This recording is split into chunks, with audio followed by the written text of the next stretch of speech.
వాక్య ధ్యానంలోనికి వెళ్దాం.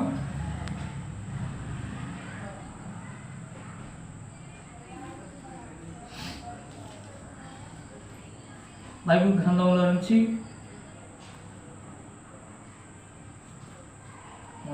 మరి దేవుడు రాయించినటువంటి బైబిల్ గ్రంథంలో నుంచి మరి ఒక వాక్యాన్ని మనం ధ్యానం చేసుకుందాం.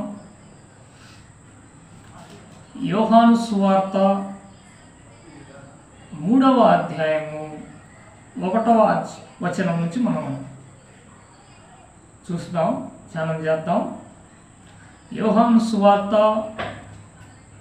3వ అధ్యాయము 1వ వచనం నుంచి మనం వాక్యాన్ని ధ్యానం చేద్దాం. యూదుల అధికారి అయిన నికోదేమును పరిసయ్యుడు ఒకడు ఉండెను. అతడు రాత్రి యందు ఆయన యొద్దకు వచ్చి, బోధకుడా, నీవు దేవుని వద్ద నుండి వచ్చిన బోధకుడవని మేము ఎరుగుదుము. దేవుడు అతనికి తోడై ఉంటేనే గాని నీవు చేయుచున్న సూచన క్రియలను ఎవడనూ చేయలేడని ఆయనతో చెప్పాను. అందుకు యేసు అతనితో, ఒకడు కొత్తగా జన్మించితేనే కానీ అతడు దేవుని రాజ్యమును చూడలేడని నీతో నిశ్చయముగా చెప్పుచున్నానెనను. అందుకు నికోదేము, ముసలివాడైన మనుషుడు ఎలాగూ జన్మింపగలడు?